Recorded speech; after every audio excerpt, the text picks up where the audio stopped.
If you do these 5 things plus the bonus thing, your life will look infinitely different in 1 year. Yeah. And even more infinite in 10. If you did these 6 things every day for the next decade, your life would be entirely different. Entirely different. There's no version of you doing these 6 things every day for the next decade and you not having a completely different life. Ladies and gentlemen, welcome back to another very special, as always, episode of the Hyperconscious Podcast. We hope you enjoyed our latest episode where we talked about the Hyperconscious Podcast is no more, but we will continue adding value and trying to change lives under a different name, Next Level University. Today, for episode number 460, we are going to talk about the 5 most important things you should be doing every single day. So Kevin and I sat down and we asked ourselves a simple question. What do we believe are the 5 most important things you should be doing every single day? That's the question. John Maxwell has... I've been shouting John out a lot lately. You have. It's a sign from the universe. We should send him a video and have him on the show. We should. We absolutely should. Right? We actually got in contact with his team, and his team said maybe soon when your show gets bigger, something like that. That's hurtful. I know, it's hurtful. His focus is on impact, and Understandable. his calendar is quite stretched. Understandable. He's only done, 8,000 speeches? Something like that. So anyways, he talks about the law of 5. He said, I want you to picture, and I've told the story before to you, but I don't know if the listeners have heard it, especially if they're new. He said, there's 2 types of people in this frame of reference. One of them, they both want to chop down a redwood, okay?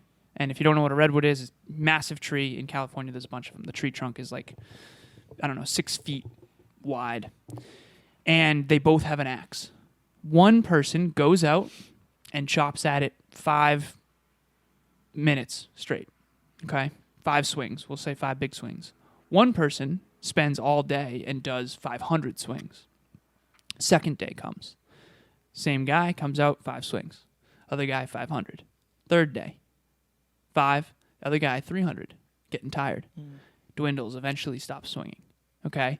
2 weeks in, the guy who's doing it 5 times every single day is farther along than the guy who stopped. And so the frame here is, what are the 5 things that you really do need to be doing every single day? And this is not easy for Kevin and I because there's so many things that we do, and there's so many things that have value. And yes, everything you do and don't do matters, but not everything matters equally. So this is the frame of the 5 things we believe are the most important if we had to choose just 5, and this is for the macro. It's hard, too, because you don't know necessarily what does what. It's not like, I learned this, and then that got me this, which got me that, which it's really like everything. It's everything tied into one thing. So it's all of these 5 things, but it's also another 15 things.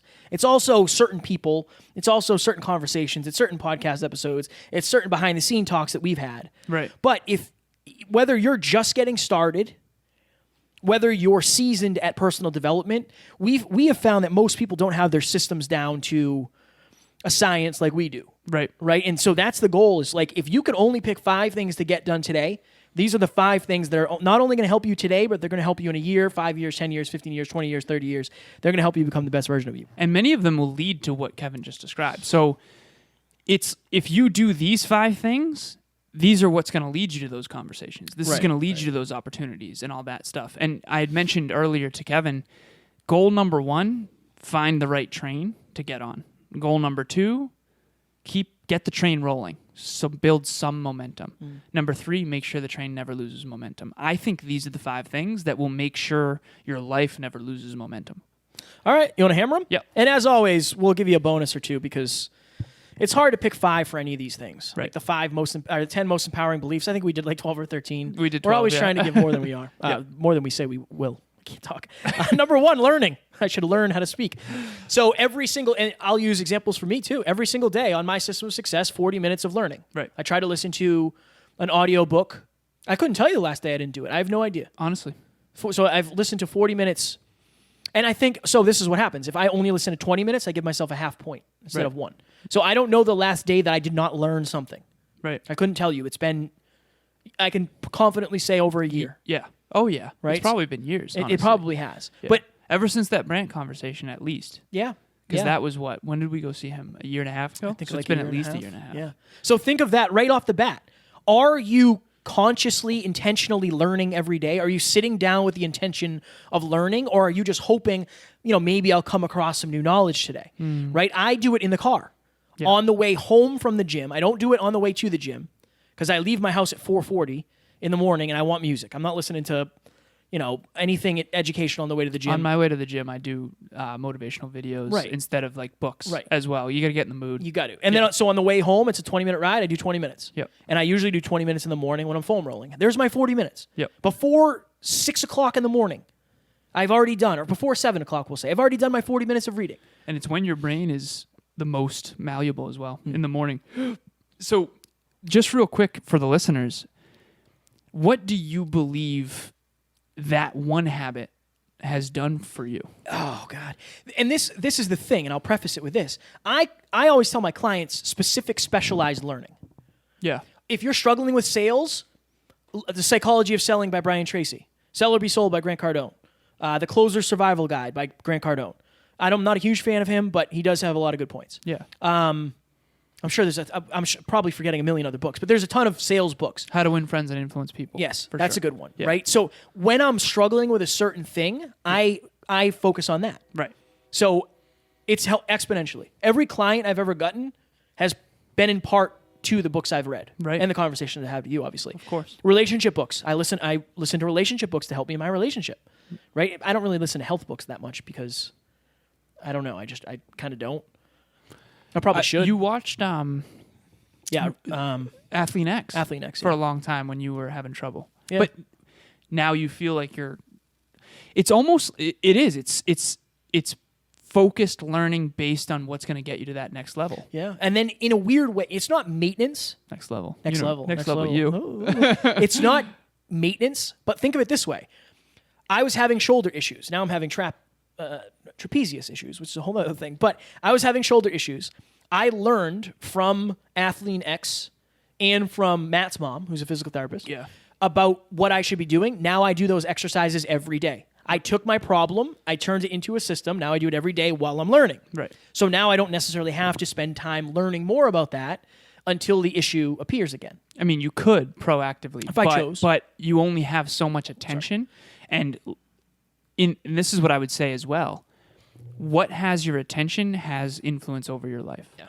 So right now, and I've said this before, you're listening to me. I have your attention right now. If you're listening, I'm actually influencing your life. You have to be very, very careful about who has your attention. I listened to John Maxwell last night on leadership. Why? Because when I got in the car after the gym, Emilia talked about how she just got 2 new clients. And Congrats. she just joined, right? And she just joined the peak performance tracking with the team. And she basically was very sweet. She said, "You're such an incredible leader." And I really appreciated that. And in my head, it's like, what do I want to get better at? And that's one of the questions that I asked myself that I didn't mention on the last episode. But when I got in the car, what's the most valuable use of my time? What do I want to get better at? And I'm like, honestly, I got to go to John Maxwell because I feel like leadership is the most important thing for me to progress in right now. And so I ended up listening to a 22-minute speech by John Maxwell. And to get back to my original point, you need to be very careful about where you're giving your attention. And when you're learning, make sure you're learning not for the sake of learning. And here's why. When your main focus is sales to get high-ticket clients, when you're reading the book based on sales, your brain, Jim Quick talks about this in Limitless, your brain cares more because it's relevant right now. And you can apply it right now. Study, practice, teach. Study, practice, teach. You've noticed that Kevin and I have done some masterminds and episodes on sales. Why? Because we're studying it, we're practicing it in our own life, and then we're teaching it. And that's the mastery process. I always talk about that too with in a weird way, it's not even always what you're going to learn. For me, I learned a lot about sales, but it also primed my mind of okay, I started my day with sales. Exactly. It's far easier for me to send an email or prospect and try to build relationships when I've already, just like if you read a book on fitness, it's going to be easier for you to go hit that workout or stay within your dietary guidelines that you should be doing because it just primes your mind for what matters. Exactly. Right? Okay. And that gets your focus. Yep. You can do number 2. Number 2, we have visualization/meditation/breath work. So you've heard Kevin and I talk a lot about this, but basically the PMES system, physical, mental, emotional, spiritual. If you are out there and you watch Netflix, I watched Captain America last night. Captain America. So when I'm watching Captain America, and my goal is to be inspired, I like that character a lot, and I think that those are good movies. But basically, I'm simulating mentally the experience, and I'm feeling the emotions of the characters in the story. But I'm not actually using much of my imagination because most of that is given to me. And I've used the example of Kevin and I have both read The Alchemist, or at least, I don't know if you finished I'm in it. it. You're Yeah, in I it. finished it. Okay. Kevin and I have two completely different versions of The Alchemist in our consciousness. Why? Because when you read a fiction book, your mind has to imagine that which is not given to you visually, auditorily. Whereas when you're watching a movie, you're not doing that same process, right? Imagine reading Harry Potter before you saw the movie.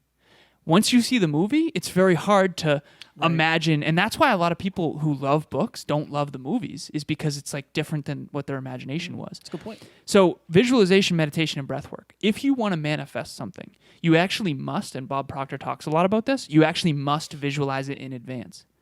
If you're going to move your furniture around in your house later, you're going to have to visualize where you want that consciously or subconsciously before you actually go do it. And you visualize the studio. That's what I was going to say. Yeah. The reason the studio looks the way it does is because of Kevin genuinely saw a photo that inspired him, and then he built on top of that. So, yeah, maybe that photo was the benchmark, but these lights, you had to imagine all of this first. Yeah. You imagined, and what's interesting is when you imagined, and if you're on YouTube looking, we have these lights in the studio. They're blue right now. You imagined what this would look like, but the reality was probably different than what you imagined. And it's interesting. I didn't imagine it. I saw it somewhere and imagined it here. This idea was given to me, and then I used it. Then I took it and used it. Right. I've been telling you, I watch online gamers a lot. Right. And they have really cool setups with lights because they're on YouTube and they're streaming. Cool. And that's where I got the idea from. I was like, oh, that would look cool in the studio. So now it's here. And so for visualization, if you're not visualizing, you're not flexing your imagination. Yeah. And it's almost like if you put your arm in a sling, and you've heard this a million times, your arm would eventually, if you left it there long enough and didn't use it, you would lose your arm. That's happening with your imagination if you're not doing visualizations. When I do breath work, and I do that very consistently now, I'm not only recollecting on the past and I have tons of memories, but I'm also imagining a brighter future. It's the silence between the notes that makes the music. Visualization is taking that time proactively to imagine your own future. And the last caveat I'll say before we move to the next one, or whatever you want to say about this one, I do think that this one is an unconscious competency for me, and I've talked about this. I genuinely was doing laundry one time, and I saw an actual image of me and my life in a decade. And I remember thinking to myself, like, I think that's probably weird, but I actually can kind of feel what I'm going to be like then in a weird way. Will it be a little different in reality? Probably, but maybe not. I actually feel it and see it, and I think that happens naturally for me. Maybe it's because I was always so future-oriented. But if you're not like that, you're going to have to be more proactive. So I listened to this. If you want this meditation, it's on YouTube. I don't know the name of it, but DM me or whatever. Send me a text if you have my number, whatever. It's a visualization meditation where you imagine your life in the future. And you go deep. And lately my mind's been all over the place because there's so many things going on. But I had a couple really good sessions where it was like I was there. What have you imagined? I imagine I have my dream house picked out. That's in Massachusetts. Yeah. It's me pulling into my driveway, from a certain angle, in my dream car. That is the background of my my laptop. And then I pull up in front of the garage. I don't pull into the garage. Then the two kids run out, and then my dogs come out, and then Taryn's with me. And it's like after a speech. It's like after we gave a speech, flew home, got to the airport, took the car back. That's when that happens. I can't wait. Dude, I can't wait. When that happens, I'm going to shoot a video. Bring this up. I've already thought about it. I'm going to shoot a video I'm going to shoot it. I'm going to say from thought to reality, genuinely. And the thing is, you guys might be thinking right now, and there's a couple of ways, and I'm not going to be offended if you don't believe me. That's fine. I understand. Right. But this, like Alan said, this studio at one point was a visualization. I visualized all of this, and then I made it happen. We made it happen. Yeah. And the TV on the wall, that was an idea. I want the TV to be behind us, and it has to be mounted. It has to be. It has to be. I don't want any of the wires showing. There's no wire showing, right? Like the wood in the back. I want the wood. Like salt lamp, the guitar, like all of that. The books. I love it. I do too. You've made it really, really nice. That. Absolutely. I had an imagination. I had a visualization recently come to me of us speaking on Tony's stage. Oh, I like that. Yeah, I think that I have a feeling that will happen, and it's going to be a trip. It's going to be a trip. I think Dean will be there too. But I also want to circle back here for a second. Learning and visualization. Before we move on to number 3, we should give a question for each. So my question for learning is, what are you learning right now consistently, and why? Just ask yourself that question. I would say for visualization, meditation, or breathwork, when's the last time you sat down with just you and your thoughts? Right. Because that's exactly what all of these things are. Right. That's what I would say. One little tip I'll give on this too. Expert tip. I was going to say. Sensory deprivation. So Kevin and I did float tanks a while back. We got to do it again. Yeah, I would love to. And for those of you who don't know what a float tank is, you sit in a dark container tank, and there's high saline water. Yeah, I think it's 1,000 pounds of salt, and there's however many gallons. It's at body temperature. Right. You put earplugs in. Yep. You have a blindfold on as well, and you cannot feel the water. You float. Because it's at body temperature and you float. Exactly. It's the weirdest thing. So it's called sensory deprivation. And what sensory deprivation does is when your inputs, picture your body and your mind as your central nervous system is like a machine. You have certain inputs, okay? So your computer, when you type K on the computer, that's an input. So you have taste, touch, smell, hear, and vision and sight. Those are your 5 senses. But you also have a 6th sense, which is your intuition. And when those other 5 are too noisy, right? Picture like an audio signal that's got too much static, right? You can't hear the truth. Your intuition knows the truth, but it can't get through all the static. When you do sensory deprivation with visualization, breathwork, or meditation, you can hear your highest self, your spiritual self trying to say something. So we got to hammer on through. We got 7 minutes left. Okay. 3 to go. Number 3.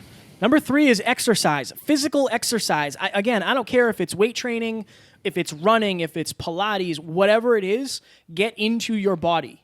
And I think this is what happens. Time eludes people. You say, like, I'll do it when this happens, or, I'll get back into it, and you don't realize it's been a year, or it's been 2 years, right? Or it's been 3 years. Like, COVID was 3 months where I wasn't able to work out. Yeah. I won't say I wasn't able to. I didn't have access to a gym. I could have worked out. You chose not to because you didn't have access to it. But for me, it was like, oh my God, when is this going to come back? Right. Like, I am so distraught that I cannot go lift weights right now. Right. For me, but that is an everyday habit. Now, again, I take a day off, maybe 2 days off a week, so I won't say it's every day. But I'm supposed to be doing yoga on those days.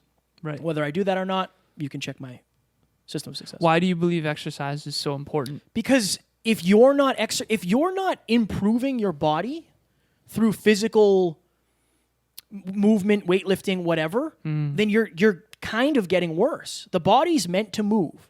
And a lot of us sit for like 8 hours a day, and that makes your back tight, that makes your hips tight, and you start rounding your shoulders as Alan adjusts his posture. Yep. And it's just like training your mind, training your body is super important too. And I think you don't have to be training for a show, or you don't have to be training for a marathon, but something to improve your physical being.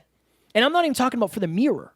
I'm talking about for your physiological health. Right. Your body likes to move. We move way less than we did 50 years ago, for sure. Way less. Way less. Way I less. think it's just super important. And you all have gotten that runner's high before, where after a workout you just feel like $1 million. You feel so good. Yeah. You feel euphoric. There's so much science about how it releases endorphins. A lot of the antidepressant medications release the same type of serotonin and dopamine that exercise actually gives the brain.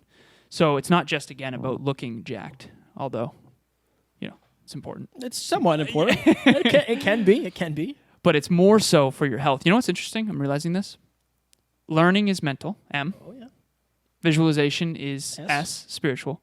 Exercise is physical. So physical, mental, emotional, spiritual. And the next one's M. And the next one is M, yeah. Interesting. Reflection and gratitude could be E as well. Go on. You just gave away number 5. How dare you? You can't give away number 5 before we did number 4. That's my bet. Bonus is my favorite. Number 4. Number 4, go ahead. Tracking progress. So we have what's referred to as PPT, peak performance tracking. So every member of the team, Kevin, myself, Emilia now, and every one of my clients have peak performance tracking. And it's okay.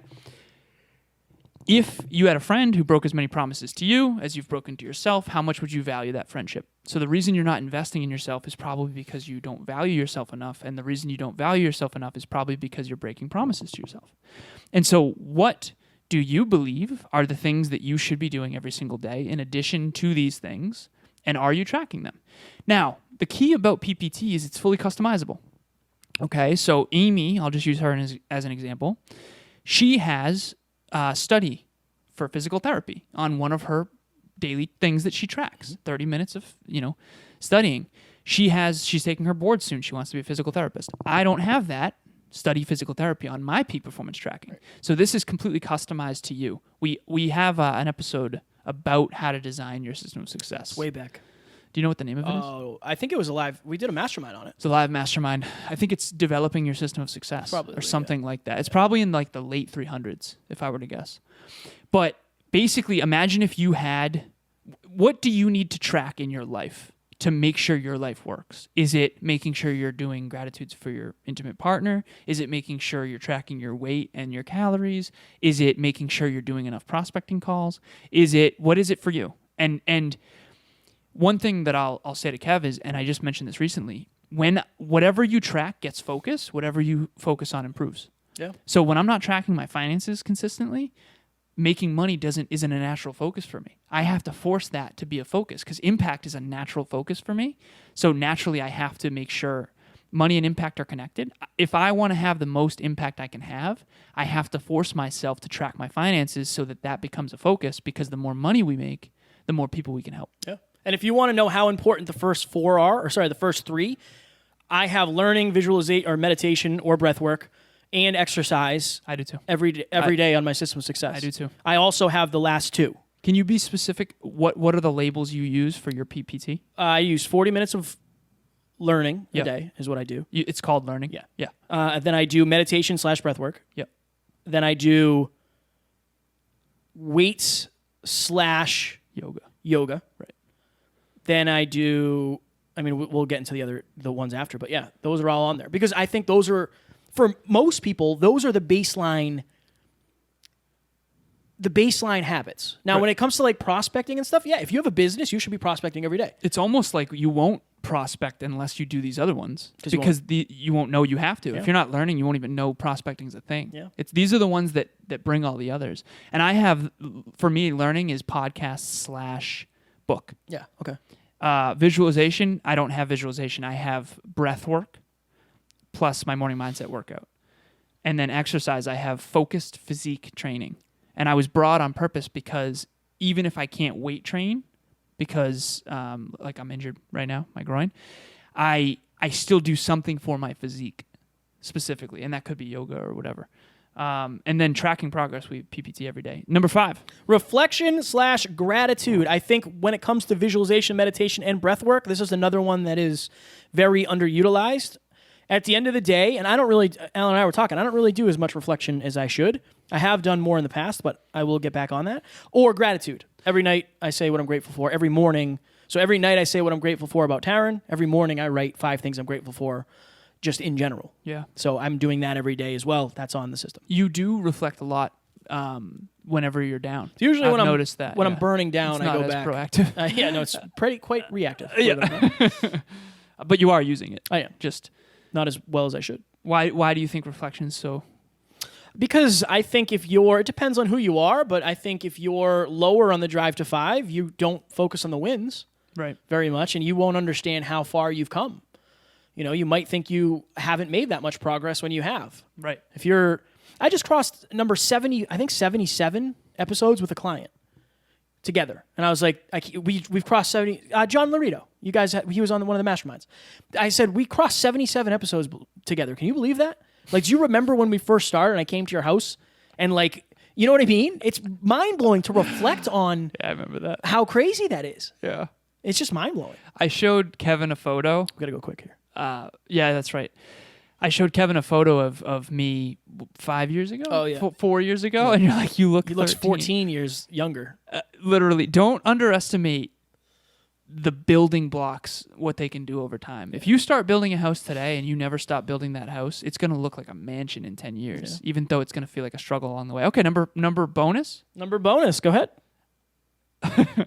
So this is what we have written. Some form of contribution. Yeah. And the timer's about to go off right now. I got it. You got it? Yeah.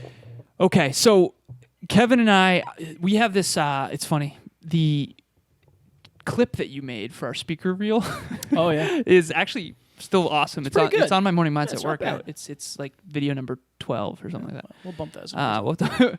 But you said this, you said verbatim, I believe that everyone wants to feel fulfilled by helping others. Imagine if you could bottle that up and sell it. And I'll never forget that line you said, because it's true. That's what we're trying to do. We all want fulfillment from helping other people. And I've said a lot about how virtue is the one, universal language. Like right now, anyone listening, I can say empathy, and everyone knows that's virtuous. I can say greed, and everyone knows that's not. Right?